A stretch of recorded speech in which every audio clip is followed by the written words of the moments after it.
पुण्यात पुढच्या बातमीकडे नॅशनल हेराल्डशी संबंधित आर्थिक गैरव्यवहार प्रकरणी राहुल गांधींना सलग तिसऱ्या दिवशी ईडीनं चौकशीसाठी बोलावलंय।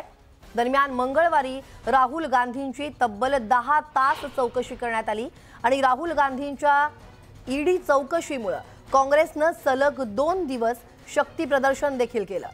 आजही या ईडी चौकशी संदर्भात काँग्रेसकडून पत्रकार परिषद घेण्यात येणार आहे।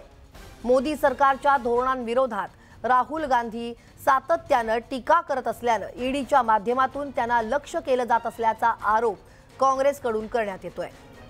तेव्हा दुसऱ्या दिवशीही राहुल गांधींची 10 तास चौकशी करण्यात आली आणि आज पुन्हा राहुल गांधी यांना चौकशीसाठी बोलवण्यात आलंय।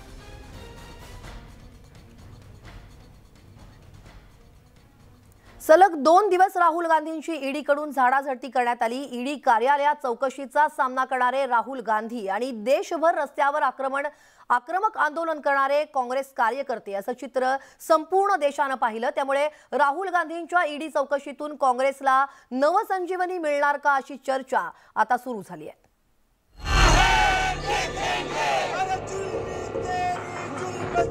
गेल्या 2 दिवसांपासून दिल्लीत ईडी कार्यालयासमोर हे चित्र बघायला मिळत आहे। राहुल गांधी ईडी कार्यालयात ईडी अधिकाऱ्यांच्या प्रश्नांच्या सरबत्तीचा सामना करत होते आणि बाहेर काँग्रेसचे कार्यकर्ते निदर्शने करत होते, ईडीच्या कारवाईचा निषेध करत होते।